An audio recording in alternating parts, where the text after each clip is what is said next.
नमस्कार मित्रों, मैं हूं डॉक्टर रामजी भाई। आपके लिए एक छोटी सी कहानी लेकर आया हूं। आइए कहानी का आनंद लेते हैं। किशोर बाबू ने अपनी लाडली बेटी की सगाई करवाई।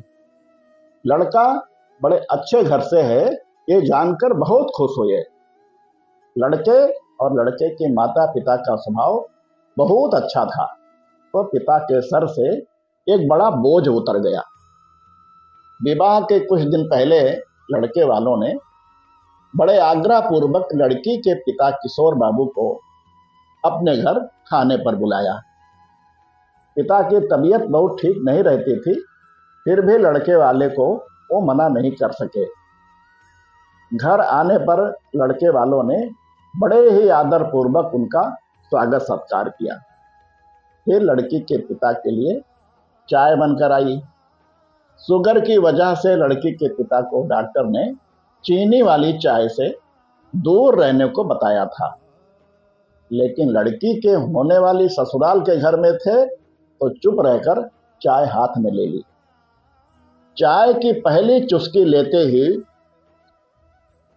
वो चौंक गए। चाय में चीनी बिल्कुल नहीं थी और इलायची भी डली हुई थी। वे सोच में पड़ गए, ये लोग भी हमारे जैसी ही चाय पीते हैं क्या? दोपहर में खाना खाया, वो भी बिल्कुल उनके घर जैसा।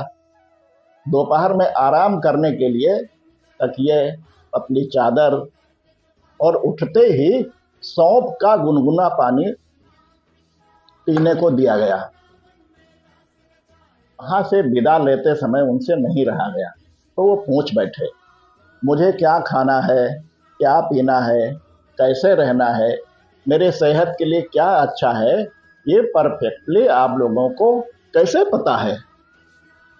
तो बेटी के सास ने धीरे से कहा, कल रात को ही आपके बेटी का फोन आ गया था और उसने कहा था कि मेरे पापा स्वभाव से बड़े सरल हैं, वह बोलेंगे कुछ भी नहीं।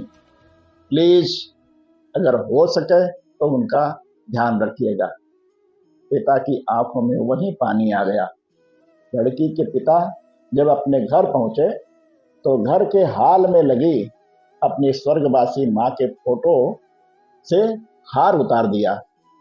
जब पत्नी ने पूछा, ये क्या कर रहे हो, तो लड़की के पिता बोले, मेरे ध्यान रखने वाली मेरी मां इस घर से कहीं नहीं गई है, बल्कि वो तो मेरी बेटी के रूप में इस घर में रहती है।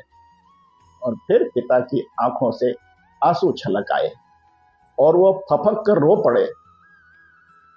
दुनिया में सब कहते हैं कि बेटी एक दिन इस घर को छोड़कर चली जाएगी। बेटी भले ही अपने माँ बाप के घर से विदा हो जाती, मगर वो उनके दिल से जुदा नहीं हो पाती है, सदा उनके दिलों में रहती है। ऐसी ही कहानी सुनने के लिए आप इस चैनल को लाइक, शेयर एवं सब्सक्राइब करें तथा घंटी अवश्य दबाएं। अगली भेंट होने तक सभी को नमस्कार।